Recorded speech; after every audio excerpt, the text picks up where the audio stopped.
All right, so get ready because today we are going deep, deep into a city that never seems to stop changing. Right, Los Angeles. Los Angeles, exactly. We're going way past, the Hollywood sign and those celebrity sidewalks to dig up those surprising facts and those hidden stories that make LA such a captivating paradox. Right. It really is. And we're going to be using its Wikipedia page as the map for our deep dive here. So get ready to see LA in a whole new way. Yeah, what always amazes me about Los Angeles is how it really embodies this kind of push and pull between ambition and reinvention.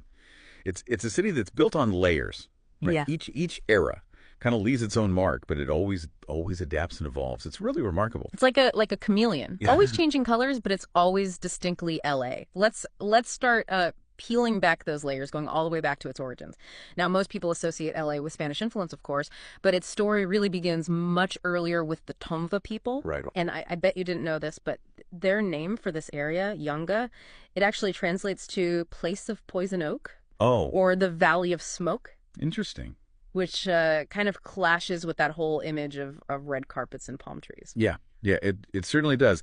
And it really underscores that the LA that we know today, it's built on this much deeper, much more complex history. It's interesting, though, how that name kind of foreshadows some of LA's later environmental challenges like the smog, which we'll talk about a little bit later. Well, that's a good point. It's like those seeds of LA's future were hidden in that very name. Yeah. But then, of course, the Spanish arrive in the 1500s and Juan Rodriguez Cabrillo claims the land, right? Right. But it wasn't until 1781 that the City of Angels was officially born, founded by Spanish governor Felipe de Neve. And even then, it wasn't this homogenous Spanish settlement you might imagine. No, not at all. A significant portion of those early settlers were actually mestizo or mulatto, a blend of African, indigenous, and European ancestry. Yeah. So it challenges that kind of simplistic narrative of a purely Spanish colonial past. It really does. Yeah, LA's multicultural roots run deep, going all the way back to its founding.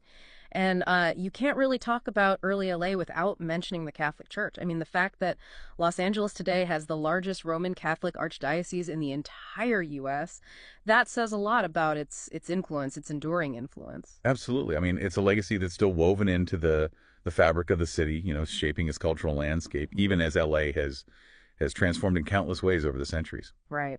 And speaking of transformations, let's fast forward a little bit to the late 19th and early 20th centuries. This is where LA really starts to become that sprawling metropolis we know today, right? Right. It's this story of ambition, resourcefulness, and a bit of audacity. I mean, who else would build an aqueduct to bring water